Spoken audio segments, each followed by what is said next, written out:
क्या बेला का जाल इतना मजबूत था कि पूजा की हर चाल फेल हो गई? क्या कबीर के हाथ हथकड़ी में बंधे उनकी किस्मत भी हमेशा के लिए बंध गई? और क्या ये सब सिर्फ एक खेल था या एक रिश्ते की असली लड़ाई? ये कहानी दो महिलाओं, बेला और पूजा, के बीच कबीर को पाने की एक जबरदस्त जंग की है।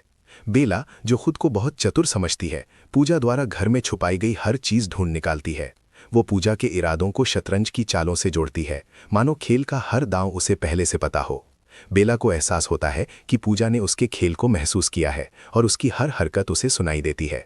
बेला को दावा है कि उसने ही सब कुछ बदला है, लेकिन वो ये मानती है कि खेल अभी शुरू हुआ है। वो पूजा को हर चाल का जवाब देने की चेतावनी देती है, क्योंकि उसके लिए ये सिर्फ खेल नहीं बल्कि उसकी जिंदगी और रिश्ता है।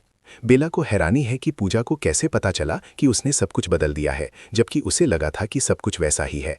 पूजा का रहस्योद्घाटन चौंकाने वाला है। उसने चीजों को अभिमंत्रित करके भस्म में डुबोया था, जिससे एक खास गंध आती थी। जब बेला ने चीजें बदली तो उनमें ये गंध नहीं थी, जिससे पूजा को शक हुआ कि पूजा ही चाल चल रही है। बेला की ये खोज कि पूजा दिया लेकर भटक रही थी, कबीर पर उसके वशीकरण की जांच के लिए उसे और परेशान कर देती है। पूजा बेला के क्यों के जवाब में उसे जाकर सबको बताने के लिए कहती है, ये जानते हुए कि बिना सबूत के उसकी बात कोई नहीं मानेगा। वो बेला को ताना मारती है कि वो हमेशा की तरह गलत साबित होगी। बेला कसम खाती है कि वो पूजा को कबीर के करीब नहीं आने देगी, लेकिन पूजा को यकीन है कि उसका असली हथियार बेला को कभी नहीं मिलेगा। दर्शना दादी की भविष्यवाणी खेल अभी खत्म नहीं हुआ है, एक रहस्य छोड़ जाती है। क्या पूजा को कुछ पता चल गया है?